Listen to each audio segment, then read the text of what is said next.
Hello everyone and welcome back. It's been a while, so starting from that quick Facebook Live this morning and now this bit that I'm doing right now, just because inspiration hit me. Like, ladies and gentlemen, when inspiration hits you, you take that chance. You don't just let it go to waste. Now, today I'd like to talk about something which I think is really, very important to everyone. It doesn't matter who you are, it doesn't matter where you work, it doesn't matter where you live. This question matters. And that question is, why do you do what you do? Simple question, isn't it? I mean, come on, why? So some people say, oh, I do this because I want to make money. I do this because I want to feed my family. I do this because yada, yada, yada. There can be so many reasons, which are all good if they're all valid. But there are some people who just say, I don't know what I do. I don't know why I do it. I don't know, perhaps just to survive. Just for me to make money so that I can live or something like this. Now, these are okay, but they don't make you happy. Now, of course, you do something for money, but it's not about the money. It's always about what money can do for you. Now, I was asked this question perhaps a few years back when I went to T. Harv Ekker's Millionaire Mind seminar, and I actually discovered very interesting things about myself. I discovered that why I do what I do. No, actually for that seminar, because the seminar was the Millionaire Mind seminar, it wasn't the question was not why do you do what you do. Actually, the question was, why do you want to make money? So that was because the skew of the program was about money. But I found three things, and they were very interesting. I found that I didn't crave the money for yachts and parties and whatever. I found that the biggest reason that I wanted to make money was actually this. I wanted to be able to take my family for a trip around the world so that they will be able to see God's creation, so they'll be able to interact with other people, so that they'll be able to see, to feel, to taste different things, not just to be happy with what they have around them. So that was the biggest reason. And I think it's because of my own personal upbringing, where I was actually brought up in different places, overseas, in the UK. I spent some of my time in Kuwait and some time in New Zealand as well. So for me, travel was so very important. So that's number one, what I do with money.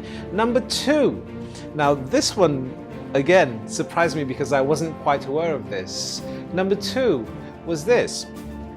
I wanted to have money to be able to give it away. Seriously, I wanted to have money so that I can help people. Specifically now, for me as a Muslim, what was very central to this idea is the fact that Muslims believe, of course, in heaven and hell. And to go to heaven, we all need to do good deeds. So basically it's very simple. If you have more sins than you have more deeds, you're going down. And you have more deeds, good deeds, than you have sins, then you're going up. So that's simplifying it a bit. So for me, I was always obsessed with the idea of giving back so that what I give becomes a legacy. And actually I'm going to talk about legacy in a while, because it's tied to something else as well. But the second thing that I wanted to do was I wanted to be able to set up schools and mosques, places of prayer, places of learning. And I wanted to build these schools and these places of worship so that other people can use it so that they will be able to have education, so that they'll be able to have a place to pray in peace, in a place where they can call home if they wanted to. Now, this is something very, very close to me, and it's a goal that I want to pursue, perhaps later on, inshallah, if I have enough money. And the third one is to be financially free. Of course, this is something which everyone wants. Now, I would like to be able to do what I want to do without having to think about, oh, can I afford it? So those are the three things that drive me for money. Now, coming to the question that I wanted to ask early on was not just about the money, but in your present job, in your present career, in where you are right now in life, why do you do it? So if you're a teacher, why do you teach? If you're an engineer, why do you do what you do? If you're an architect, why do you draw plans and make houses? If you're a lecturer, why do you teach in university? If you are a cleaner, why do you clean? If you are a carer, a caregiver, why do you do that? If you're a businessman, why do you have a business? So this is the central question that I actually had to ask myself. Why do you do what you do? And this also stemmed from a question that I was asked just a bit before that, which was, are you happy? And I think, ladies and gentlemen, honestly speaking, I think I am happy. I think I'm in a place where I'm the happiest, perhaps, the happiest that I've ever been, in fact, I think. Not to say that my life is perfect, of course. I wish for more money, of course. I think that's a given. But I can't complain because, especially within the past year, so much has happened, so much has developed for me, for myself, for my career, for my business, for my relationships, the people that I've met, the relationships that I've fostered, the things that I'm able to do. Man, I am so very happy. And that brought me to the question that I asked just now. If I'm happy, then why do I do what I do? Because simply, a lot of people now are just existing. If you ask them, why do you do what they do? They just go, oh, just to survive so that I can pay the bills. Is that what life is about? Is paying the bills all there is to life?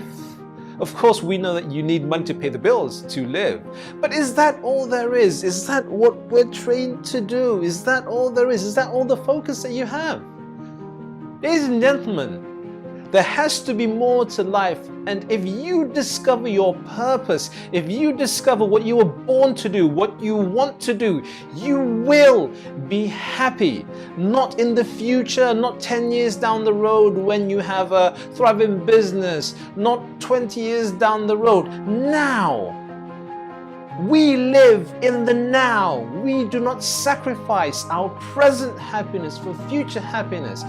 You can struggle, you can hustle. It's all part of the game. It's what I do. I work, I come home from work, I work on my business until 1 o'clock in the morning, 2 o'clock in the morning. Sometimes I go to work the next day and I work at the university. I do that part of my job. So I do many things and it's tiring, of course. But I do it because I have a purpose. What's your purpose? Me? My answer is this. I do what I do because I want to build a legacy. Truthfully speaking, I want to be able to touch thousands, millions of lives, if possible, with the work that I do. In Islam, we have this concept called ilman nafi'an, which is knowledge that is put to good use.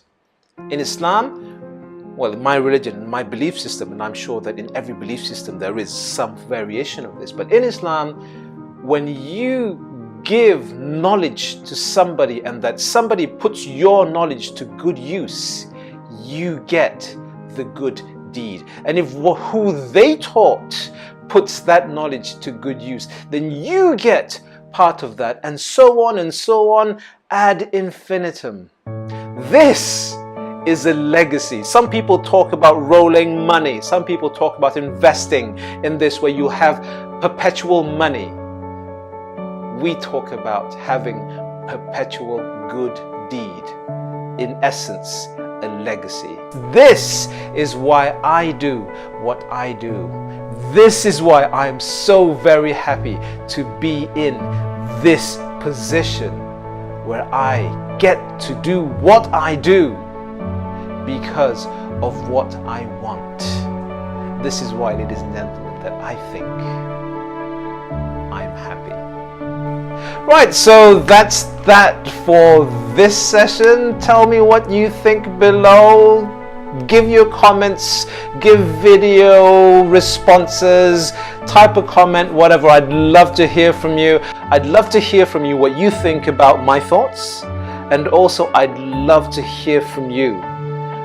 What drives you?